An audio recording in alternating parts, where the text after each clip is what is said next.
As a trauma surgeon who's treated tens upon thousands of patients with critical injuries, there's one rookie mistake I've seen made from time to time, which if you can avoid, you'll save a life. For so many years, we've been taught the ABCs, and I've taught the ABCs of the primary survey when it comes to the initial assessment and evaluation of trauma patients. Ever heard of the saying, GCS less than 8, then intubate?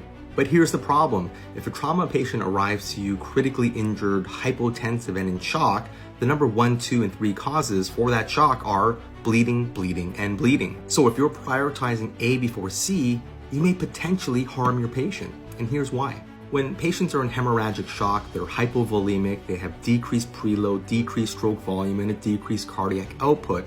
All of that translates into a reduced mean arterial pressure. And it's so important to remember the cardiac pulmonary interaction. So if you start administering positive pressure ventilation to a hypovolemic patient, if you increase that intrathoracic pressure, you decrease venous return, preload augmentation, and stroke volume. A number of reflex compensatory mechanisms kick in when someone loses a significant amount of their effective circulatory volume. The sympathetic nervous system is activated, there's a huge release of endogenous catecholamines, cortisol, epinephrine, ADH, and all of these factors are designed to increase systemic vascular resistance, tighten up vascular tone, hold on to fluids, thereby increasing the MAP that's already down because the cardiac output is low. And typically we'll perform rapid sequence intubation. We rapidly provide anesthesia, sedatives, followed by a paralytic and intubation.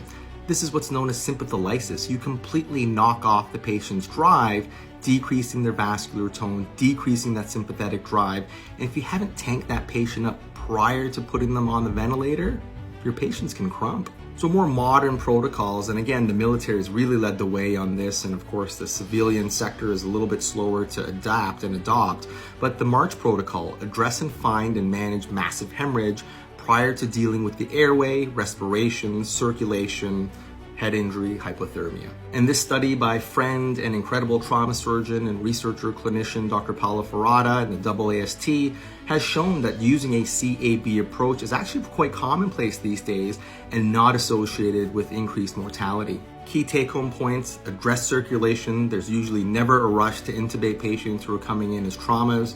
Like and follow for more.